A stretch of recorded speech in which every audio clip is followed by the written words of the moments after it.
Yeah, so getting the asset URL from a picture is pretty difficult, mainly because there's no way in Logics or components to just access the URI um, in the uh, with components for Logics access URI at all. So, and the feature that would allow you to do that doesn't exist yet. The dev team like to call component access, um, which would allow you to just go into something, check to see if the component's there, and then get like the URL from it. Now the problem, there's no easy way of doing that right now. There's only non-recommended, very unsupported ways, and that's what I'm about to show you right now. And the method is to basically get as far into the item as possible and then iterate through the RefIDs, which is the ID number you always see next to the name, until you find the correct RefID for what you need. And the way we do that is, well, the first step is to get as close to that as possible. And that would be, of course, what you're doing through the asset frame slot. So I'm just going to create one right now.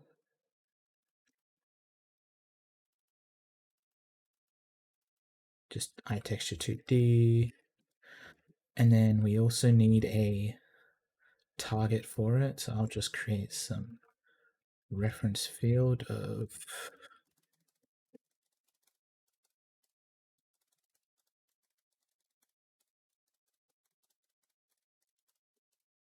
that. Grab the reference, put it in there. And so now when put this in here, the static texture 2D gets put into this reference field. And that's pretty much as close we can get to with just regular components. And so now we need a way to iterate through these reference ID numbers to get to the correct one, which is the URL here. So we're here right now, and we need to get to here. Iterating through reference IDs, a lot of people like to call ref hacking. Just because I don't know why they call it that. I have a template that's private because it's unsupported. This one, and I can give it to you if you'd like, but you have to ask. Um, the way to iterate through reference IDs is very jank. It requires so with reference IDs, the way we grab a reference ID is there's a node that just you can put anything in and it gets a reference ID. So we can grab this reference field here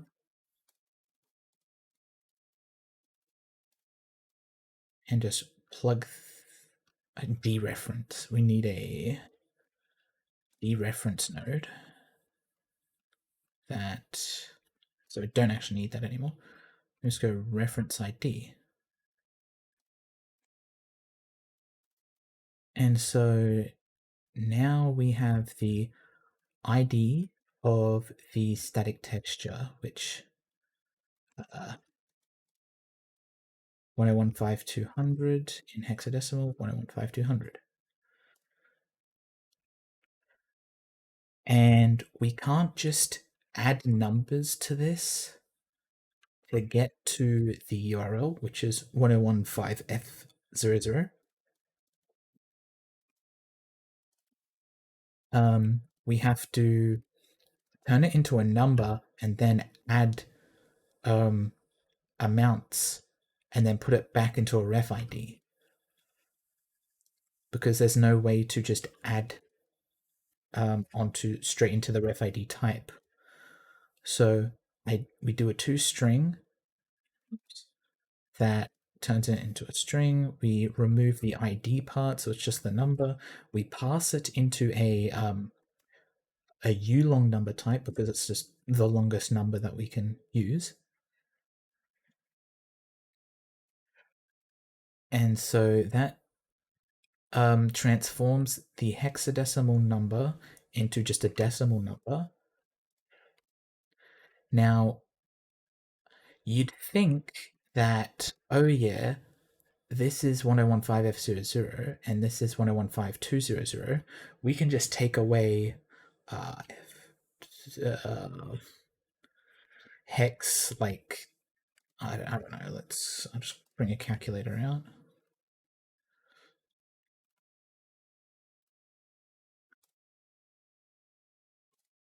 900 in hexadecimal, or we can just add 900 to get to the URL. The problem with that is that it'd work in this world, but not in any other world, because offsets between everything is completely randomized per world. Every world you load into will have a random one every time you load into a world. Even if you load into the same one multiple times, it'll create a different random offset. So right now it's 900 hexadecimal, but it could be 2000 hexadecimal next time, or it could be 300 hexadecimal next time. We don't know. So we have to iterate 100 each time, which is the minimum offset, for an undeterminate amount. I'm just going to put 32. So 32 up to 3200. I don't know if that'll be the max. It could be more. And then what happens is this will iterate the through the number and add hexadecimal 100, which is decimal 256. Each time this for loop goes, changes it back into a string, and then it writes this string somewhere. It writes the number as a string. Now, the reason we turn this number back into a string is because the only way to transform something back into a RefID is through a very hacky way that includes components that are used with the inspector. So this is the main thing that we use. It's called a primitive member editor. This component is used in the inspector to transform a string input like this. This position is just 3 string inputs that gets transformed into a float3 type. The primitive member editor is the thing that transforms the string inputs into the type that you need. And so we're using it to our advantage here, where we have fake text input here, and here's the text of that fake text input that we write to that text input here, and then this primitive member editor changes it into a RefID and puts it into this field here. And so whenever we write this offset, it puts it into a RefID field that is right here as well. And then after that, we change that whenever you write a RefID to a reference field, it just writes the reference. So now we've offset that RefID, and then that means we can iterate through all the references one at a time, and then we check to see if the type of that reference, so this would be a boolean, this would be an integer, this would be a boolean, this would be a URI, and so we check to see whether the type is equal to the URI. And so when it does that, if it does equal, we have found our URI. And so I have to make sure I get the right type here. So I'm going to grab an item that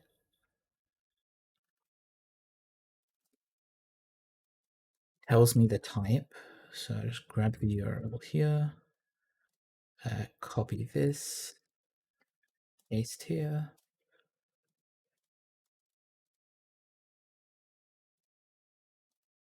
Then if it's true, I should just be able to write this.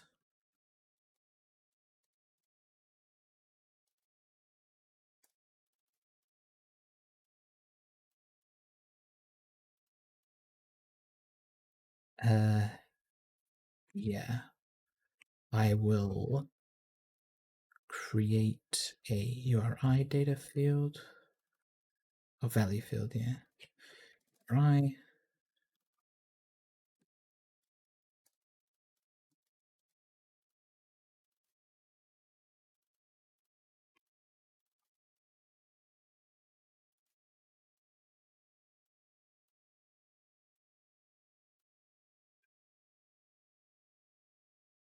And if it's true, we do this. So theoretically, if I just do that, it's checking. We've got the static texture here from the reference. It feeds through the RefID. We iterate through the RefID until we find the URI. And then if it is correct, if the type that we're iterating through is a URI, then it'll write the dereferenced value into here. Hopefully, this should work when I click pulse. And there it is.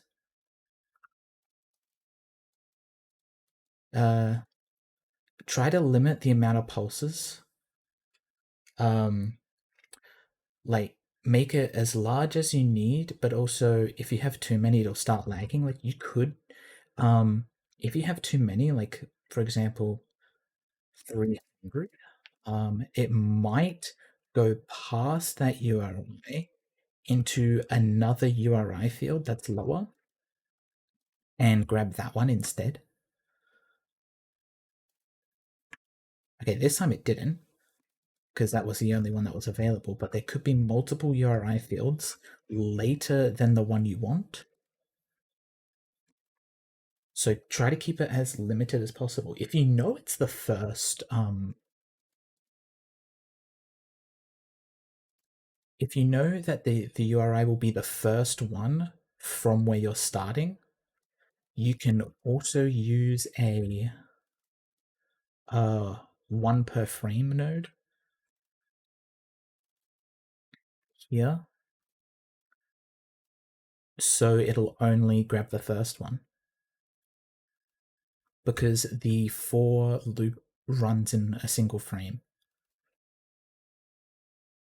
So I'll keep it at, I don't know, I'll just keep it at 50. And it grabs the URI.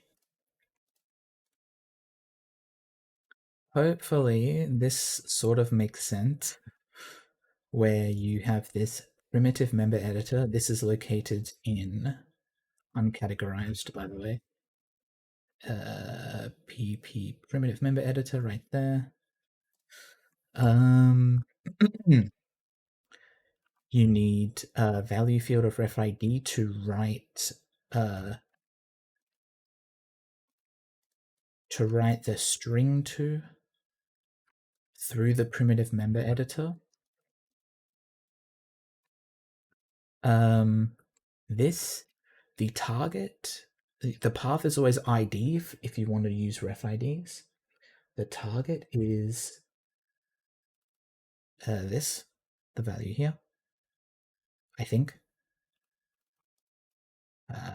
Yes, it is. Format is blank. Text editor, text drive, and button need to be filled in. Text drive is the one you're writing, is the string you're writing to, which is in UIX stuff, is the UIX text. You also need a text field and text editor, which, you just attach component, UIX interaction text field, and it puts both of these here. You set it all up, keep the rect transform, otherwise it bugs out, and also a button. You can all put this on one slot because you're not showing this, it's just a fake UIX. And then you put everything you need in here, the text editor, the content on text, and the button. Reset button you don't need. The result goes into here. Now the reference field of iWord element is used to allow you to search through any reference, because almost all things, referenced things in the world, are part of the iWorld element interface. So this can accept most values. You can put almost anything in here. Right now it has the grabbable slot because this was iterating through, and the last thing it iterated through was this component. It got to this component.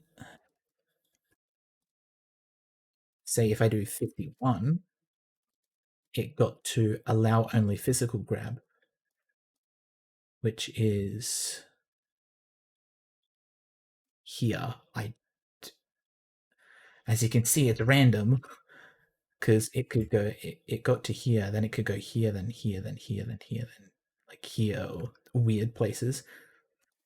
But yeah, that's how it works. And what you can do, why is asset frame slots so difficult to get pictures out of, I swear.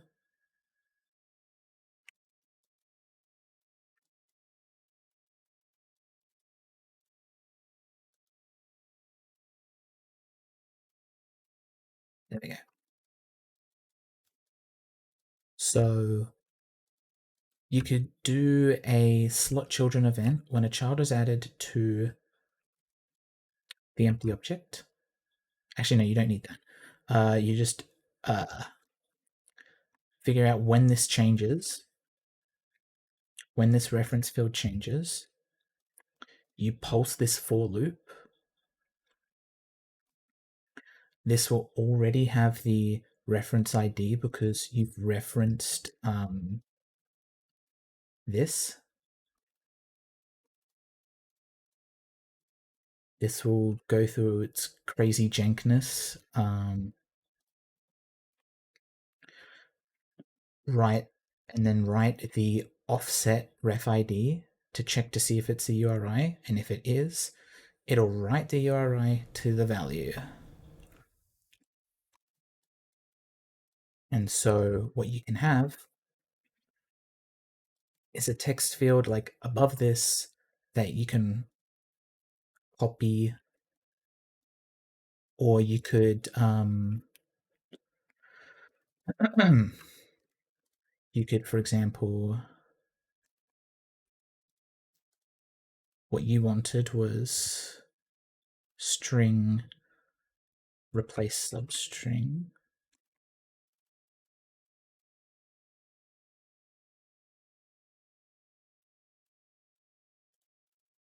USDB :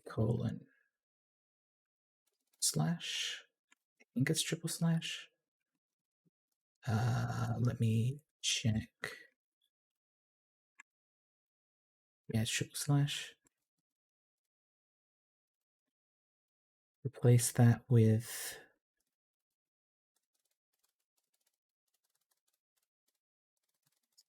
/assets/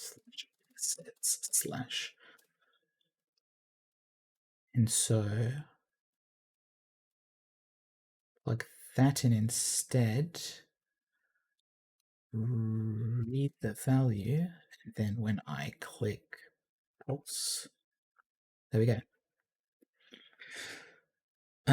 You might need to also remove the extension because that might not work. But yeah, if I go to result, where's the value field? I will copy this and hopefully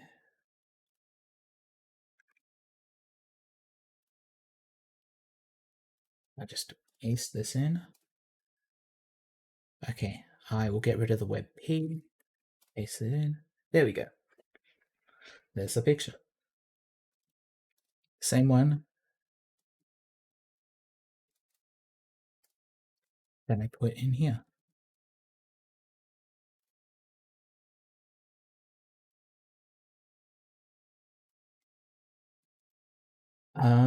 If you'd like this, just ping me and you can use it. And then all you'd need to do is set up an asset frame slot. Use the reference field of iAsset provider iTexture2D or texture. I'm not sure if they both work.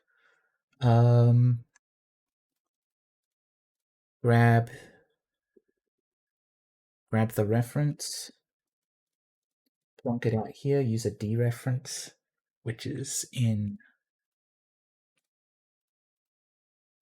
references right there. Plug it in, check to see if what you are looking for is equal to the system.uri, like this. If it is, write the toString of this dereference and do the same if you'd like. And then get rid of everything after the dot, which should be easy enough with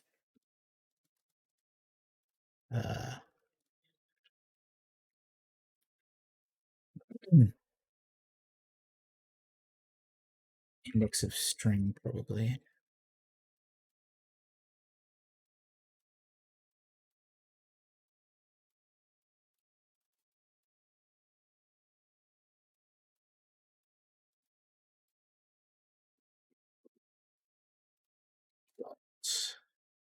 Search from end probably because this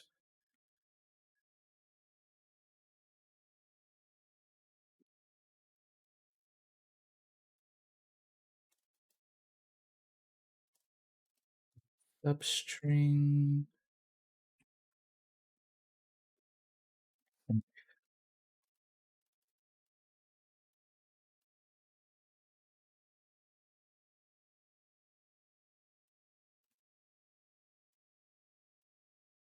Let's see if this works. Doesn't. Okay. Yeah, it's something.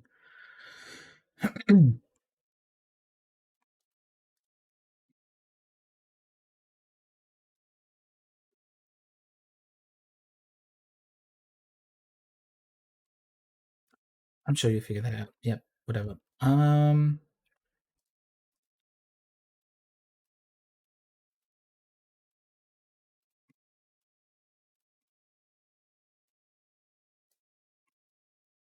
Yeah. This should work in every world. If it doesn't, just up this a little probably. Up the amount of iterations it goes through to check each RefID.